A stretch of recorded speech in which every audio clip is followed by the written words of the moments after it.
Hey, what's going on, everybody? Today is the 3rd of February. We do have an 8-game slate to break down for Fanduel today. So if you guys enjoyed the video, leave a like. We definitely do appreciate it. And like I said, thank you so much for everybody leaving likes. It really does mean a lot to us. The continued support is amazing. And like I said, and also hit that subscribe button as well. A lot of you guys have been subscribing as well. Don't miss out on videos. Turn on that notification as well. So yeah, would love to have you guys come join us for premium. Only $6 for a day pass, one cash and one GPP lineup for you guys for our premium lineups, and $30 for a monthly pass as well. Twitter will be down there in the comment section below for you guys. Just click that link, give us a follow, and we'll get you guys all set up. Or if you guys have any questions at all, then we'll definitely answer those as well. We have our email in the comment section below if you guys want to message us or get in on premium that way. And like I said, we can send you guys email and lineups to that through email. My bad. All right, we're gonna get into it today. It's still early for me. It's only 9 on the West Coast, so if I uh, staggered words more normal. I apologize. Just woke up a little bit ago. All right, Jazz and Pacers here. We have a 236 and a 3.5 spread here by the Indiana Pacers. So yeah, this should be a good one. A 236, right? One of the highest totals on the slate. Pascal Siakam still only 8,400. This is a back-to-back here for Indiana Pacers, so keep that one in mind. So sometimes guys like get a little bit of fatigue, but I think for the most part, Siakam should be fine. He hasn't really been doing a lot in like the steals and blocks categories. He's been shooting the ball, but really hasn't been doing much else. So I think this could be an okay buy low spot here. I mean, it's a 236 for Siakam and 8,400, a guy that has $9,000 upside. So I don't have him in a ton, but I'll definitely have him in a couple of the lineups. Another thing that I do want to look at here, I was watching the game yesterday for Indiana, and I think if I'm correct, Jarris Walker came out. Yeah, he came off the bench against Houston because they, went a little bit different with there with Sengun, a little bit bigger body down there, and he only played 22 minutes, still had 21.3 fantasy points. I do expect him to be in the starting lineup here tonight. Um, as Utah is not big tonight. Kevin Love is, I think, questionable or out, and Jurasov Nurkic is also out tonight. So they're not really that big a body. Kyle Flopowski and Marketed are more of those, 4-5s. So I can see Jarris Walker playing a little bit more here, and Jay Huff not playing as much. I took a shot with him yesterday because he was playing a big body, but he got massive foul trouble. Aaron Nesmith is all right at 5,500. I mean, I I don't mind Benedict, but like I said, I was on him yesterday, so I don't think I'm going to be too on him today. He played 34 minutes, and he's still coming back from an injury, so I would rather go Aaron Nesmith a little bit cheaper, and then I don't mind going back to the well with Andrew Nembhard. I know he wasn't the greatest last time out, but I don't mind going back to the well with him. And then on the Utah side of things, Keontae George continues to be out here. So Isaiah Collier at 6,200 is a cash game play. Bailey is definitely worth a look, and Sensabaugh as well. Marketing, kind of the same thing with Siakam, right? 8,200. Both of them definitely could potentially pop off. I'll give the slight edge to Marketing in this one. Keontae George is out, so that's a pretty big usage rate, and like I said, Love and Nurk is looks like they're going to be out as well. So there you go, a couple more rebounds. So I'll take Market in at 82. Moving on to our next game, we're going to go with Washington and New York in this one. Probably skim past this one pretty quick. 227, 13.5. I don't really have much. If anything, you're going GPPs with Tyler Kolek or Landry Shamet. That's really it, right? Tyler Kolek didn't really play much. You're banking on this to be a blowout. Landry Shamet's the one who went off, but this guy, I don't trust this dude ever. So, but for the most part, I just don't really have anything from this game. Um, I mean, like I said, if anything, maybe OG's an all right spot. Josh Hart just because of Robertson's out, so a couple more rebounds for those guys, but should be a blowout for the most part. We do have Denver and Detroit as our next game on the docket for us here. Let's go find it here. We have a 228, 4.5 here by the Detroit Pistons. So, Jokic didn't really do that great last time out. Could rebound here. I think overall this isn't really a game I want much fancy points from. It's definitely a game I do want to watch. If anybody, buy low on Tobias Harris, 5,400. It's going to play, probably about 31 to 34 minutes in this one. I know he's kind of been all over the place, but if anyone, if they're going to stay in this game, I could see Tobias Harris kind of being that half decent little play down there. So I don't mind looking at him. Same thing with Zor Thompson. Doesn't really shoot the ball at all, and that's the biggest concern with him. But he does do everything else.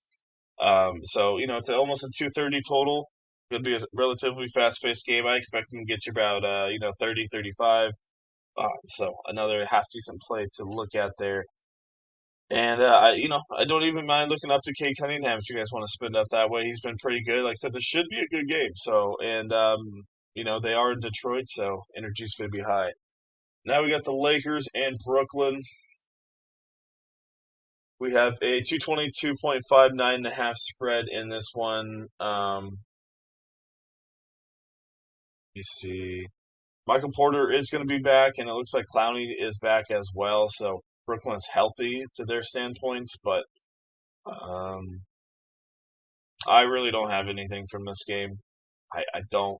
There's no reason to have anybody from this game. Luka's too expensive. LeBron, I already mentioned those two other guys I would rather go to. So, yeah, I don't really care for this one. If anything, I can see Sharp randomly popping off, but probably going to be a full fade for me. Atlanta and Miami.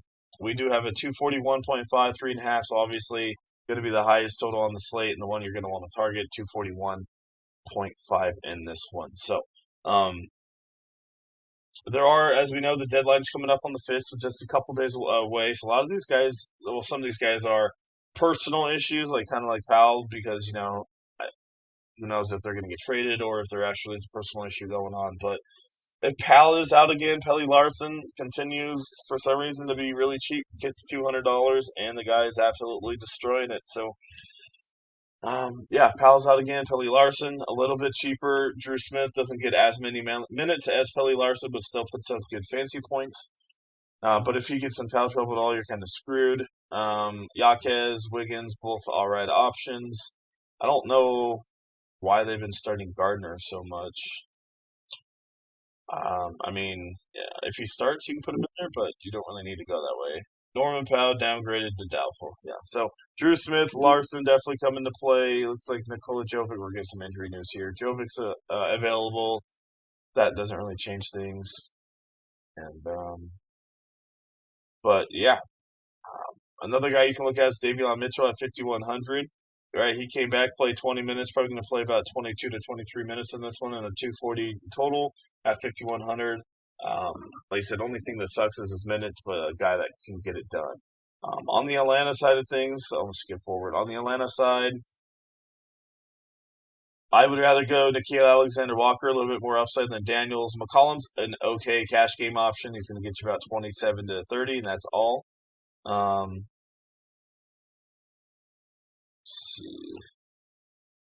Like I said, I don't really have too much more. You can go really cheap with Zachary Richichet or Corey Kispert. Maybe you think one of those guys are going to pop off. They're not really that great, but, Krejcik's gone too, gives a little bit more minutes. Kispert at 3,900 is getting 22 minutes, so is it a good play? No, but if you're playing multiple lineups, if he's going to play 22, 25 minutes, he might be that one spark. Jalen Johnson's not too bad of a spot at 10-7. If Mohamed Gay starts here, you got to put him in there. He started last time, had 31.8, so that's one guy I want to look at. All right, Orlando and Oklahoma City. This is an absolute blank show, if you know what I'm talking about. Nothing I can really do here. So this is a back-to-back here for the Oklahoma City Thunder. Well, the front end of a back-to-back. They do play tomorrow against the San Antonio Spurs, a game that means a little bit more to them in the standings than a random Orlando team. So I, been playing this long enough. I'm pretty dang sure most of these dudes are not going to play. Shea usually doesn't miss anything, but I would not be surprised if OKC just rest all these dudes and play tomorrow. If that is the case, Wiggins, Dort, Wallace, Joe, Williams, Brandon Carlson, especially Brandon Carlson if he starts. If Jalen Williams is out as well, he's in a really good spot. If Jalen Williams can play, then I don't mind looking at him. But this could be an absolute just blank fest, like I said. Um, so there, I think you can safely build around Wiggins and some of these guys. Maybe not Dort, but like Wiggins and Wallace and Joe and Kendrick Williams, because I am pretty sure these guys are all going to be out. So we'll see. But I can't really say much about that one. Chicago, Milwaukee, eh, not much for me either in this one. Kyle Kuzma is worth a look. Bobby Portis is questionable. They do play. Milwaukee does play tomorrow, so this is a front end of a back-to-back for them. So keep that one in mind. If Turner comes in a good spot. If Portis can't play tonight, then they might rest him tomorrow. But Turner and Kuzma are the main guys to be looking at. I don't really have much from Chicago. It's only a 222 total in this one. And moving on to Boston and Dallas is our last game. Another one of those ones that's not that great. 223, 6.5.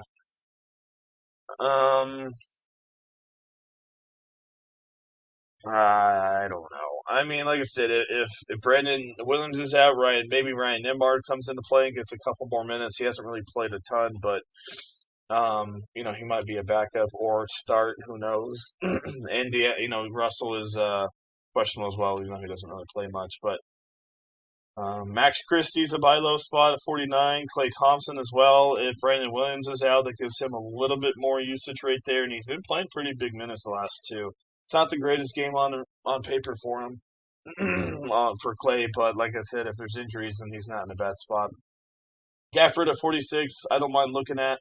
One guy I don't mind looking at here in deep GPPs only. PJ Washington is out, so Caleb Martin has been the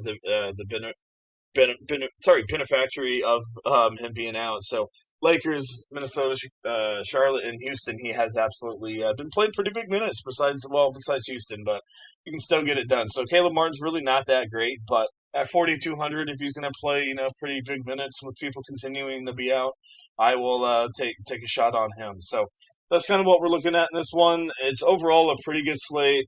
We just really got to watch that OKC one, but I expect these guys to be out since they do have a back-to-back tomorrow. And I do expect Portis to be out as well. And so, like I said, maybe Turner or Kyle Kuzma become okay options. And I hate saying that because I don't like playing Kyle. Anyway, that's mostly it. As always, if you guys enjoyed the video, leave a like. Thank you for keeping through it if you guys made it this far. Sorry if I messed up a little bit. Like I said, it's early in the morning, so my words aren't fully there yet. But like I said, thank you for pushing through with me, and hopefully you guys got some good information out of this. Twitter and email will be in the comment section below for premium. Message us on either one of those will get you in on today's slate, or a monthly pass is $30 as well. So once again, thanks for watching. I appreciate all the views and all of the likes. Like I said, it really does go a long ways with me. And thank you to every single one of you guys. All right, we'll see you guys here in the next one.